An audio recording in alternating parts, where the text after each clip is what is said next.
Grace, and I'm going to talk about the Family Regeneration Project. So the Family Regeneration Project is a one-year project for a family to live and work with a intentional community or eco-village, permaculture village, whatever you want to call those, communes they used to be called, in Europe.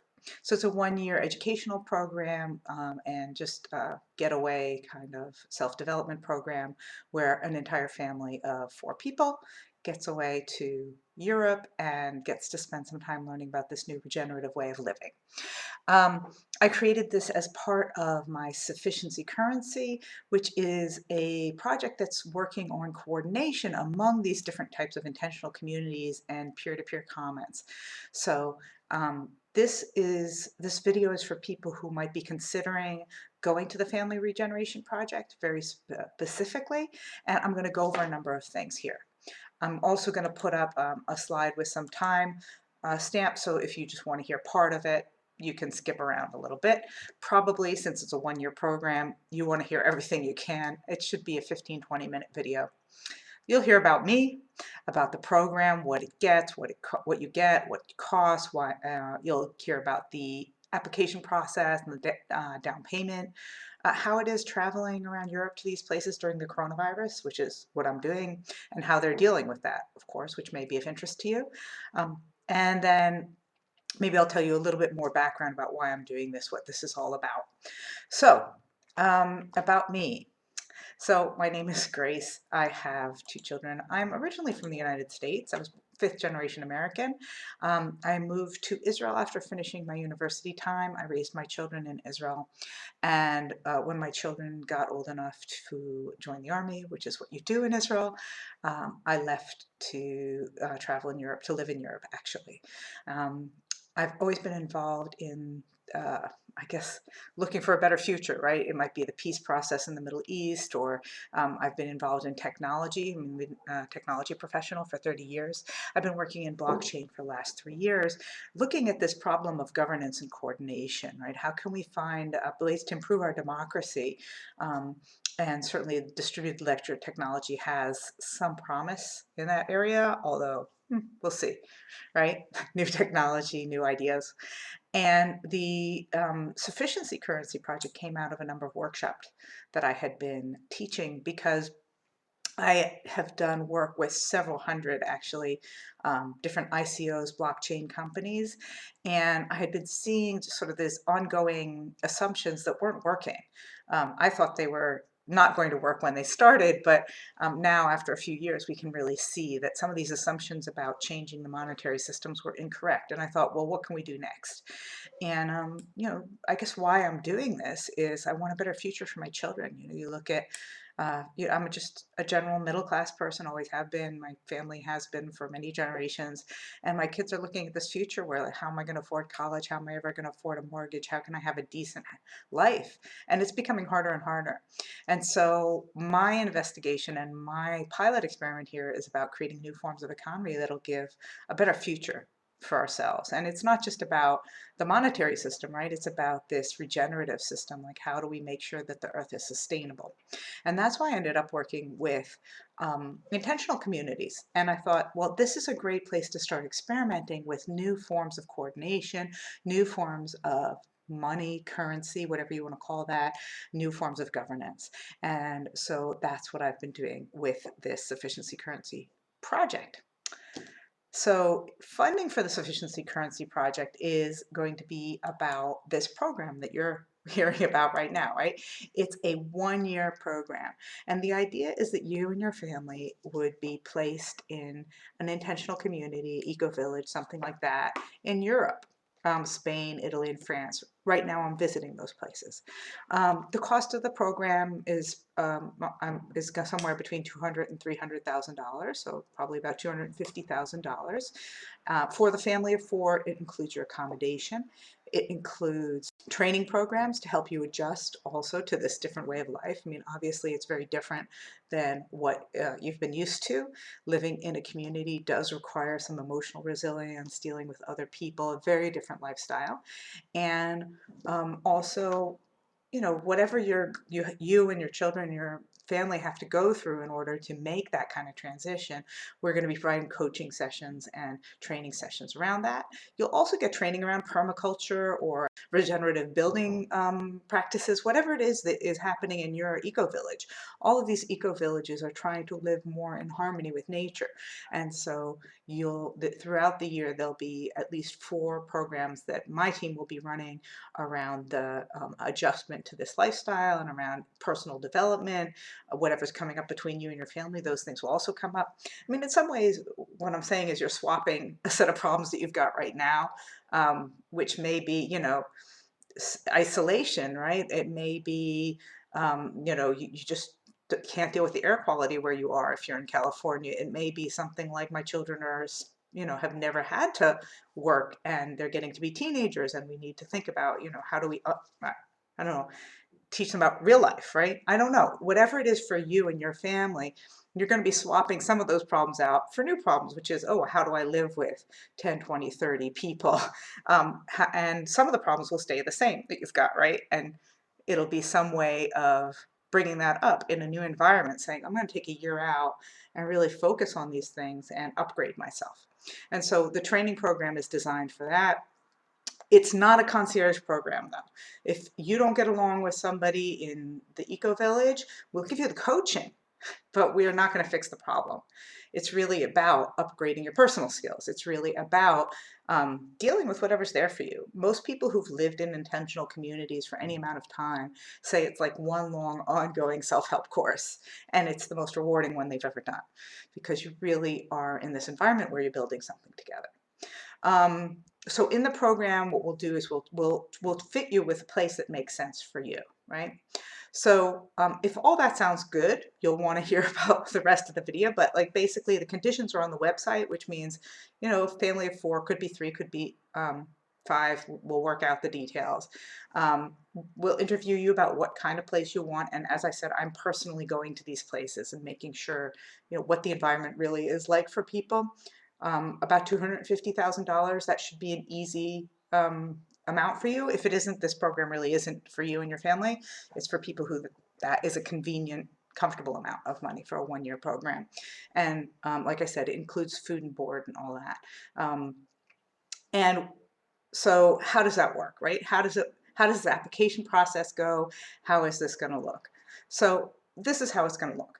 So first of all, who knows if this is right for you, right? So the application involves a short questionnaire. I think it's 2 questions. It's something like, what values do you want to instill in your family by joining this program? And, why would you be a good fit for this program? Like, very simple. Why are you doing this, right? And then you and I will have a 15-minute interview and we'll discuss whether, any questions you have, whatever. We'll just see if this is really worth applying for you. And if it is worth applying for you, there's a long questionnaire, which is going to be a whole bunch of stuff which you'll do together with your family. What does each person anticipate as the things that might come up for them during this? What are some of the obstacles that together we need to do?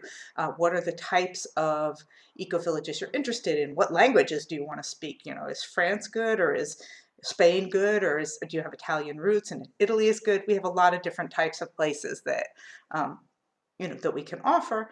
And so then the question is, what do you want as well, right?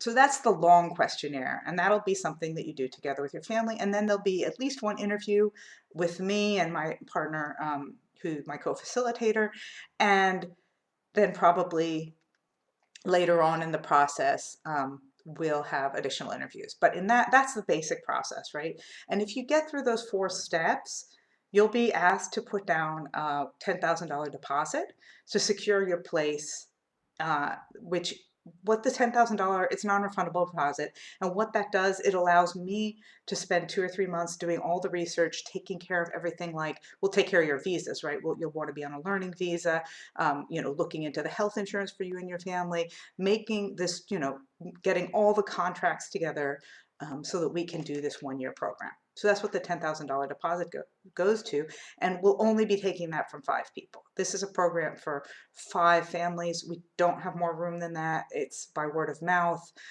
If you got this through social media or something, it wasn't me who posted it. It's all word of mouth. Your friends may have passed this on to you. So we're only taking deposits from 5 people, and those are the 5 people that at the end of those 2 months, I'll be making an offer, right? Well, it'll be from an Ireland-based LLC. It's totally, easy legal jurisdiction, all that stuff, something that we're all familiar with where they speak English, right? An Irish company, and you'll get an offer for the full year program, which will include all the details. And we'll work out those details between us, right? It won't be like I write you something and send you it. We'll be working out, okay, what happens if you don't get along with your community, etc. So, what does it include? What doesn't include, right? The type of accommodation. By the way, you're going to be living the same way as the families. It's not going to be one of those things where you live in a better suite than the rest of the people in the eco village. Probably the opposite. The people who've been living there longer have the nicer accommodations, and you'll have something that's adequate and decent. So if you're looking for a luxury year, this is not a luxury year, right? It's middle class year. It's an average year. It's not. There's the eco village is actually I don't want to say less, right? It's a very different way of living. I would say the quality of life is higher because you're next to nature and because the relationships between people are very sustained and sustaining. Um, but it's a lower quality of life as far as stuff goes, right? Some of it's because they're trying to live in harmony with nature. So it's a very different type of lifestyle. That's what you're going to be getting during the year. So you should be prepared for that. So that's the application process. Short application, short interview, long application, long interview, and then a deposit. So that's 5 steps. So you may think, okay, how you're traveling around Europe right now in the middle of COVID, and I am. And so the question is like, how do you deal with this global crisis? And what's it like in Europe? And how am I dealing with it? I don't know, maybe you care, maybe you don't. But this is basically, these eco villages generally are not in cities. I've noticed that many of them are not too far from cities. So it might be a half an hour to the nearest city, but they do live in a community that is quite self-contained. They get food deliveries. The children may go to local schools. Usually the children do go to local schools. So that's, and sometimes some of the people work in the town nearby. But generally speaking, this is a small group of people that you'll be interacting with. How they've been dealing with COVID has been really impressive to see, actually, because they are communities and they discuss everything among themselves. So I was in actually 2 communities where somebody in the school tested positive in one of the children's schools, and then somebody said I had contact with that child, and the community as a whole decided how to deal with it. Certain people felt that they needed to be isolated, certain people didn't. It was very understanding, and everybody knew who was getting tested. So there's a real family feel about it, and to some degree you're not very exposed because you are living in this isolated community and people have contact with quite a limited number of people. So that's been really warming to see. And again, because they spend a lot of time outside, a lot of their work is outside, eating outside. Um, the environment isn't particularly dangerous, although they do live in pretty close quarters with one another. Generally, meals are together. Evening and noon meals are almost always together in most of these communities. Um, and so that's how it's been. I mean, for me, it's just been, I've been avoiding cities. I've been self-isolating between visits, so I'll spend at least a week at a Airbnb alone between each eco village to make sure that I'm not the person spreading it and driving around. Um, and driving rather than taking any kind of public transportation. I found that Europe is pretty travelable at this time, despite everything that's going on. Um, and people do care about one another. I think that that's something, there's sort of a different attitude. I mean, this is one of the things you'll adjust to. Europeans have much more of a, we take care of each other ethos, less of a independent ethos, less of a, all for, I do my own thing and freedom and stuff. It's much more about a social system where there's a little bit more cohesion. It's still a Western country, it's not a communist type of environment or anything, but there is more social cohesion and a feeling of caring for one another. So that's kind of how it is with this global crisis. And, I think that here there's a lot less unrest than there is in the United States, although there is certainly quite a lot of dissatisfaction with some of the things that are going on. Everybody that I know is dissatisfied with their government everywhere in the world. So that's not very different here. But you will find that there's a lot less social unrest. You will find that there's a general environment of caring for one another. And certainly in these eco-villages, you're a little bit removed from the city. So that's one of the things that I think is a big benefit. And I've just found that in traveling to these places, right, I found that there's a real welcoming environment. It just feels like somebody's going to take care of me if anything happens to me. Um, and that's the way they've been treating one another. Um, so that's about the global crisis. I mean, this is one of the reasons I'm doing this now. I think that it's more urgent than ever for us to find new ways of living with the earth. I think it's more urgent than ever for us to find economic models that will work better for people. If you want to find more about my sufficiency currency, obviously you're on the right website, which is voiceofhumanity.one. And there's a whole page about the sufficiency currency and videos. And we do run a weekly call. So we're running a weekly call, which is the weekly call is about half I talk about the visits that I'm making, and about half we talk about the issues that eco-villages face. So you're obviously welcome to that. That's it's 11 a.m. Eastern time on Zoom, and you'll find the details on the website. Anything else, really reach out to me. I'm happy to answer any questions. This is a pretty serious commitment as far as the program itself. So I'm open to answering questions personally. And, you know, I hope you'll apply, that you'll find that this is the right fit for you. And I hope I'll be speaking to you soon.